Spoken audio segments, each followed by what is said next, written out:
तो अब हम बात कर रहे हैं स्क्रिप्ट की और स्टोरी लाइन की।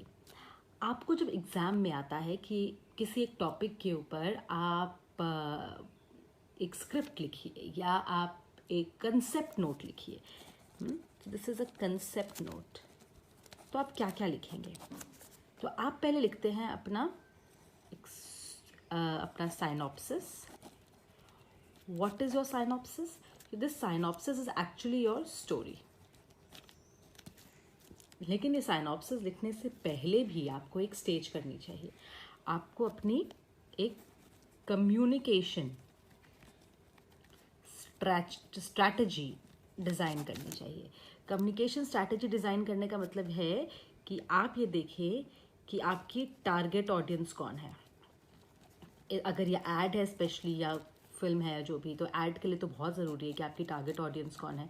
क्यों ज़रूरी है? क्योंकि आप उस टारगेट ऑडियंस के हिसाब से अपनी फिल्म की लैंग्वेज देखेंगे, अपने जो एक्टर्स हैं उस फिल्म में, उन एक्टर्स के का रहन सहन, उनका कॉस्ट्यूम, उनका पहनावा, उन देखेंगे आप वो अर्बन सेटअप के हैं या वो रूरल सेटअप के हैं, आप ये सब चीज़ें देखेंगे। और आप अपनी लोकेशन देखेंगे कि भाई हम ये कहाँ शूट करें। जो अगर आपके टारगेट ऑडियंस जो है कोई ऐसा प्रोडक्ट है, जैसे मान लीजिए आप फर्टिलाइज़र का ऐड दे रहे हैं, तो फर्टिलाइज़र के ऐड के लिए आप दिल्ली के मल्टीप्लेक्स सिनेमा हॉल या मॉल के अंदर अपनी शूटिंग नहीं करेंगे, आप खेतों में जाके शूटिंग करेंगे। तो ये, और आपका कंसेप्ट, आपकी कहानी भी उसी के आसपास चलेगी, राइट? तो जब आपने ये सब कुछ कर लिया, जो हमने प्री प्रोडक्शन स्टेज में बोला था, that is your communication strategy. उसके बाद आपने अपनी कहानी लिखी, वो कहानी को बोलते हैं हम synopsis. In short you have written your story. अब ये स्टोरी लिखने के बाद आता है ट्रीटमेंट। अब ये ट्रीटमेंट क्या चीज़ है? This is very interesting.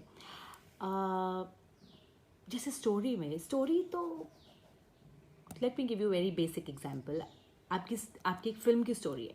वो फिल्म की स्टोरी में क्या है, एक लड़का और लड़की मिले और उनको प्यार हो गया, और फिर बीच में एक दरार आ गई। वो उनके पेरेंट्स ने उनको कहा कि आप शादी नहीं कर सकते हैं। This is your story. पर ये स्टोरी तो बहुत हिट फिल्म की भी हो सकती है, जैसे DDLJ की भी हो सकती है, और बहुत फ्लॉप फिल्म की भी हो सकती है। पर इसके अंदर आप क्या ऐसे एलिमेंट्स डालते हैं जिससे ये कहानी हिट या फ्लॉप होती है? That is called treatment. अब आपने जो ट्रीटमेंट के अंदर ये आता है कि आप अपनी कहानी को पिक्चराइज कैसे करते हैं।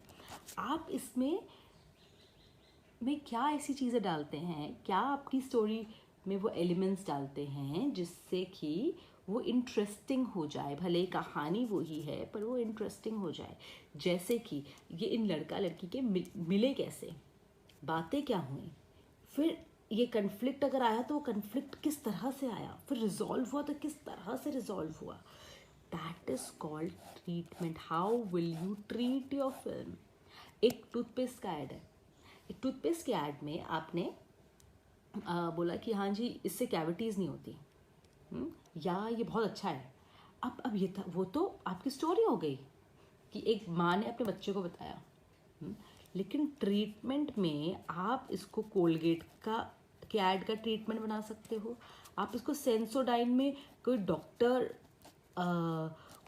डेंटिस्ट खुद आके बता रहा है, वो दिखा सकते हो। इन्होंने भी एक डेंटिस्ट दिखाया था एक बार, फिर इन्होंने उसको पेरेंट्स के ऊपर चले गए कि वो अपने टेस्टिमोनियल्स दे रहे हैं। That is your treatment. Message वही है, बात वही है कि ये बहुत अच्छा टूथपेस्ट है, पर आपने उसको ट्रीटमेंट अलग तरह से दे दिया। ये सेंसोडाइन वाला भी यही बोल रहा है, हमारा बहुत अच्छा है, डॉक्टर्स ये कह रहे हैं।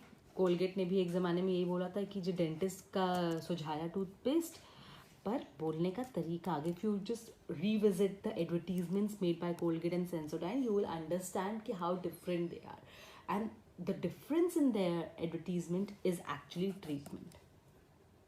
You get that? साइनॉप्सिस आपको समझ में आ गया, ट्रीटमेंट आपको समझ में आ गया। अब आता है शूटिंग स्क्रिप्ट। शूटिंग स्क्रिप्ट क्या है? शूटिंग स्क्रिप्ट एक वो स्क्रिप्ट है जो प्रोडक्शन में जाने से पहले हर एक के हाथ में होती है। उसको देख के सबको ये समझ में आ जाता है कि इस सीन में क्या क्या होने वाला है, क्या डायलॉग्स है, क्या कितने कैरेक्टर्स होंगे, सब कुछ। तो शूटिंग स्क्रिप्ट बनाने का एक तरीका है, देखिए। शूटिंग स्क्रिप्ट जो है वो हमारी ऑडियो विजुअल फॉर्मेट में होती है। तो यहाँ पे हम विजुअल लिख देते हैं, यहाँ पे हम ऑडियो लिख देते हैं, यहाँ पे आप सीन नंबर लिख दीजिए कि सीन नंबर कौन सा है। तो इसका कहने का मतलब ये है कि सीन नंबर 1 जो है उसमें एक लड़का होगा, one boy and girl whatever sitting in a park. और इसमें आप डिटेल्स डाल सकते हैं कि किस तरह का कैमरा एंगल होगा, कि this can be a 2 shot, right. और जब हम लोग अपनी टीम को देंगे तो हमारी टीम को पता है कि ये 2 शॉट वाला शॉट है। और ऑडियो में इस समय बॉय जो है वो कह रहा है कि ये चॉकलेट जो है बहुत अच्छी है, व्हाटएवर द डायलॉग, जो यहाँ पे डायलॉग है। तो जब ये डायलॉग चल रहा है तो टीवी में हमको ये चीज़ दिखाई दे रही है, और ये सीन नंबर 1 है। फिर सीन नंबर 2 में ये 2 कैरेक्टर्स उनके बारे में लिखिए, और जब वो 2 कैरेक्टर्स है तो ये वाले डायलॉग्स चल रहे हैं। तो this is a shooting script, right. It has 3 elements, the scene, the visual and audio, correct? So this is how you need to write. You have understood synopsis, you have understood treatment, you have understood shooting script. So अगर अपना concept note आप इस तरह से लिखेंगे, I am sure कि आप थोड़ा साफ साफ लिखेंगे, लेकिन अगर आप इस तरह से लिखेंगे तो आपके एग्जामिनर को बहुत क्लैरिटी हो जाएगी। And it's always a good idea to write a communication strategy before that, कि हमारा ये बनाने का एम है कि हम अपना टूथपेस्ट को अपनी ऑडियंस तक बेचें। हमारी टारगेट ऑडियंस ये है, इसलिए हमारी भाषा ये होगी, और इसकी शूट उस पर लिखने की ज़रूरत नहीं, लोकेशन आपकी ये होगी। और आपके ऑब्जेक्टिव्स अगर आप लिखना चाहें, अगर आपकी फिल्म के अपने ऐड के कोई ऑब्जेक्टिव्स है, कि पहला ऑब्जेक्टिव हमारा है कि एक्चुअली ज़्यादातर एडवर्टीजमेंट का है कि हमारा सेल बढ़ जाए, तो आप वो भी लिख सकते हैं कि हमारा ऑब्जेक्टिव है कि हम लोगों को ये बताएं कि इससे कैविटीज़ नहीं होती है। हमारा ऑब्जेक्टिव ये है कि इससे सेंसिटिविटी दांतों की ठीक होती है, और इसलिए हम इस तरह की कहानी बनाएंगे, और इस तरह की कहानी को हम इस तरह से शूट करेंगे। और अगर आपको डिटेल में देखना है कि हमारे दिमाग में क्या चल रहा है, तो this is the shooting script. Hope you have understood it. If you have any doubt, feel free to message me, to contact me, whatever. Yeah. Thank you so much.